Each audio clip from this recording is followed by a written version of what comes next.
Veré silencio. Buenas noches, profesor.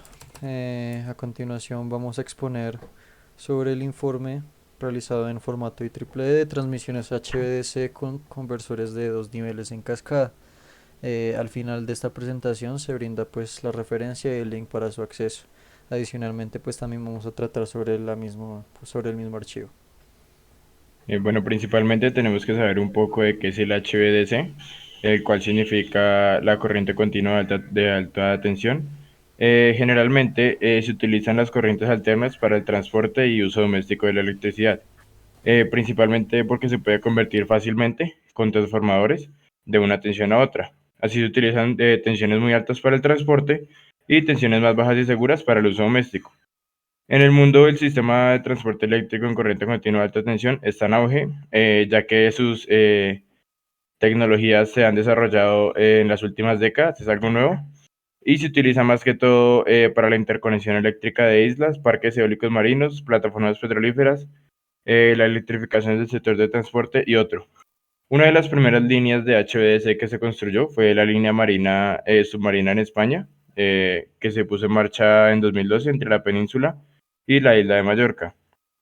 Una de las principales ventajas que se tiene al utilizar HVDC y no las líneas de corriente alterna como se utilizan generalmente es que el HVDC tiene un costo de inversión global más bajo y menos pérdidas de un esquema que un esquema de transmisión de corriente alterna, ya que el costo de los conversores de la corriente continua sí es más caro, pero a nivel global va a ser más barato, ya que no tiene que soportar el transporte de tres fases, sino solamente el de una fase, por lo cual va a ser más barato a largo plazo, a grandes rasgos, perdón, y no aparece el efecto pelicular, el cual consiste en que la corriente continua tiene una densidad de energía uniforme entre todo el cable, pero la corriente alterna tiene una densidad mayor en los extremos, y esto se conoce como el efecto pelicular. Vale, dando inicio pues un poco hacia el contexto que nos presenta este reporte, eh, podemos observar que en mayo de 1997 se inaugura por primera vez una instalación que cuenta con un conversor de fuente de voltaje basado en HVDC en operación. Esta instalación pues tiene ese nombre, es en Suecia. Se fundamentaron en realizar pruebas de este método y pues se encontraron los resultados que al día de hoy permiten declarar que el conversor en cascada de dos niveles pues es una herramienta muy útil. Sin embargo pues trae sus consideraciones que pues vamos a ver en el desarrollo de este video. Por otra parte se propuso eh, este conversor como una solución hacia el que se venía utilizando principalmente, que pues era un convertidor de línea conmutada con tristores. También pues por sus siglas en inglés es LLCC. Algunas de sus ventajas pues son básicamente que se podían utilizar mediante la implementación de este nuevo conversor, de este nuevo tipo de conversor, cables poliméricos extruidos, filtros pequeños, otras cuantas ventajas referidas hacia la rapidez de potencia activa invertida y el soporte de la potencia reactiva en los conversores individuales. Como sabemos, pues algunos efectos de manejar diferentes tipos de equipos en las redes trifásicas, pues trae consigo un auge o un disminuendo en las potencias reactivas, que son las que nosotros no deseamos en las redes. Por lo cual, básicamente se postuló esta solución para eliminar pues lo que se venía trabajando con los tiristores.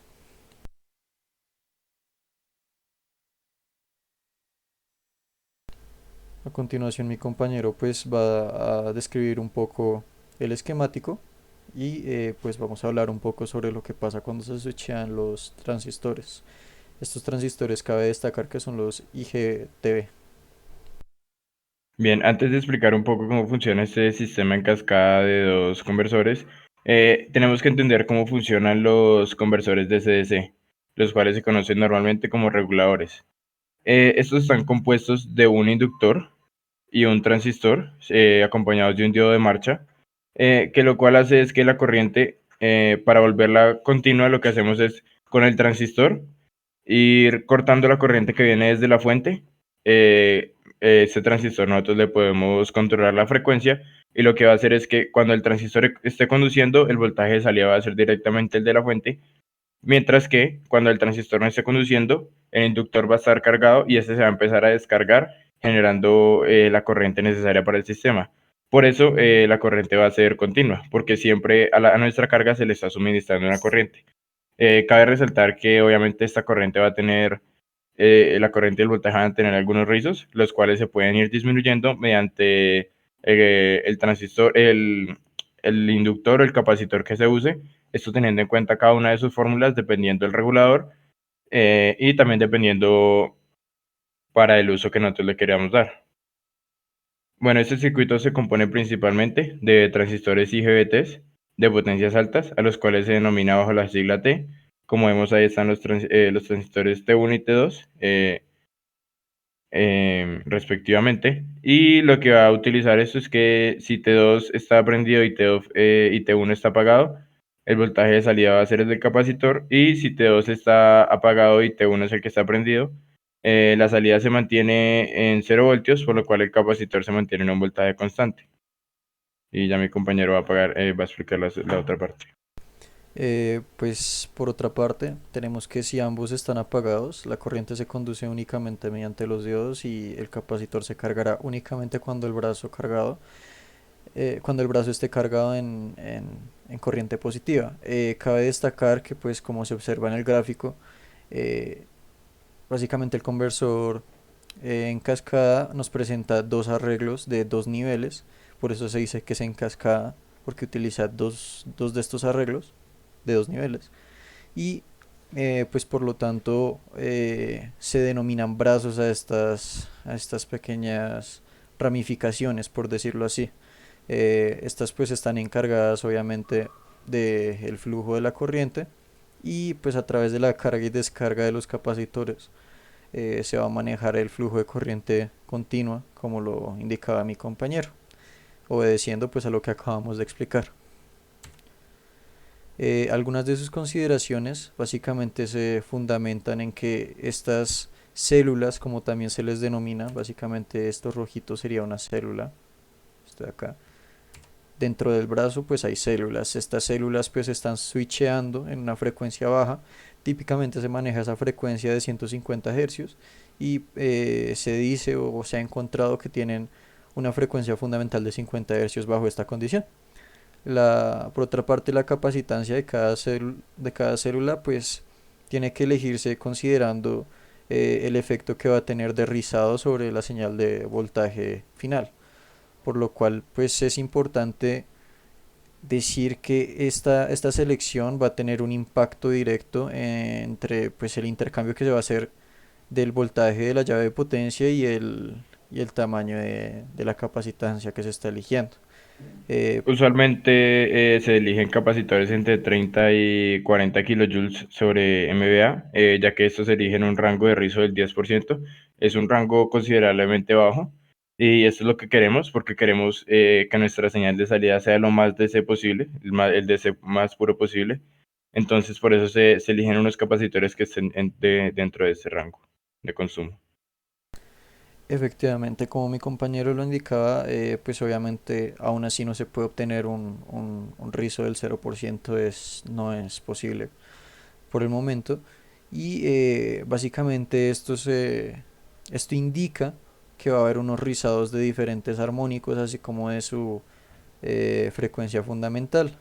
A través de las respuestas que se nos presentan, vamos a ir observando que los mayores aportantes para este rizo es la frecuencia fundamental y el segundo armónico. Ahora, como se ve en pantalla, se puede observar una gráfica en donde pues la suma de los voltajes es la suma de los voltajes positivos, la cual se muestra en una línea continua, y los negativos que están en una línea punteada. Adicionalmente, pues se superpuso dos veces el promedio del voltaje directo, y si se observa se puede ver que hay cierta cantidad de ruido. Se dice que este ruido está emitido por el switcheo que se está realizando dentro del conversor, ya que pues este switcheo toma varios armónicos, básicamente está switchando entre armónicos. Eh, Como podemos ver, los ciclos positivos y negativos de las respuestas se cancelan el rizado, por lo cual, como dijimos anteriormente, vamos a conseguir que nuestra respuesta S no presente rizados, es decir, sea lo más pura posible. por otra parte, pues se presenta el voltaje en la célula, en una de las células del brazo positivo con el promedio del voltaje de la célula. Este promedio pues es básicamente la línea punteada y la otra respuesta, pues la respuesta ya como tal de la célula es la línea continua.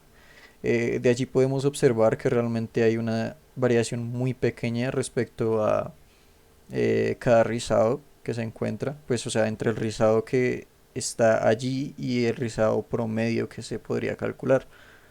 Eso pues básicamente nos permite observar que esa pequeña distinción es eficiente para el método de conversión que estamos utilizando.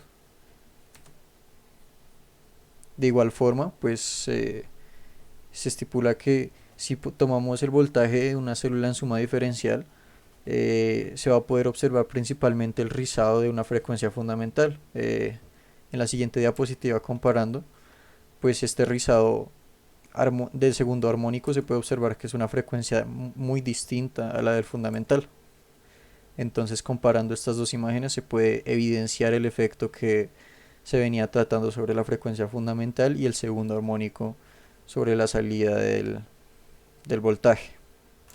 Básicamente lo que conseguimos con este conversor en cascada es que como se pudo evidenciar en una de las primeras gráficas, entre los primeros 10 milisegundos y entre 20 y 30 y así sucesivamente, el conversor de la célula 1 no estaba conduciendo, mientras que el conversor de la célula 2 sí conduce.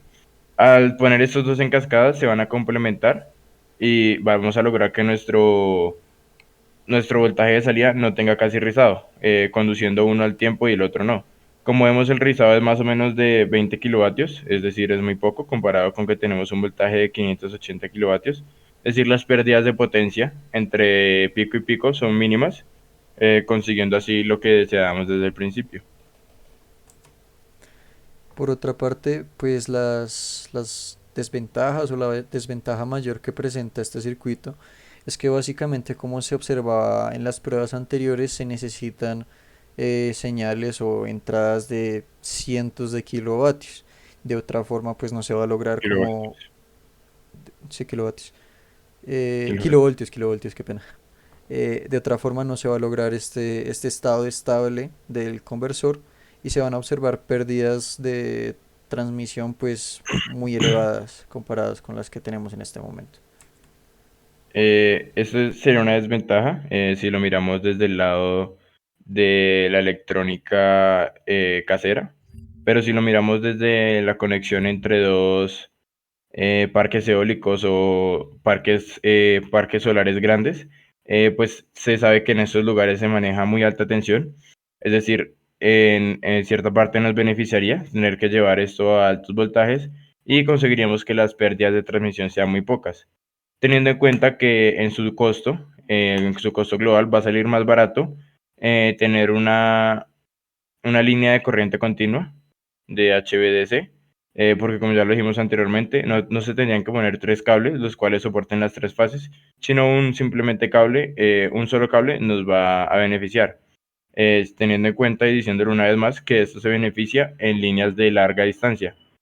Y otra pequeña desventaja que tiene es que no se pueden hacer subdivisiones entre sus líneas, es decir, la línea se transmite del punto A al punto B. No hay subestaciones de por medio, como lo hay en las líneas de corriente alterna, las cuales se puede poner una subestación de por medio y de ahí derivar a ciudades o lugares que queden cercanos. Esa también sería una de las principales desventajas. Por último, como unos datos curiosos que se brindan, básicamente como se observa que existe un ruido en la señal de salida, el informe nos recomienda utilizar pues unos filtros en paralelo, unos filtros resonantes, y se nos dice que mediante este ejercicio vamos a obtener una señal incluso pues más pura, evitando el ruido que se ha generado de switcheo y logrando una mejor respuesta. Por otra parte, como se indicaba, el informe consta de pruebas y gráficas que nos permiten observar lo que se venía diciendo desde el principio, un rechazo de una potencia reactiva sobre la misma señal, sobre la señal que está en la red, y un gráfico de pérdidas comparativo para obtener pues una seguridad sobre la eficiencia de este dispositivo, de este circuito.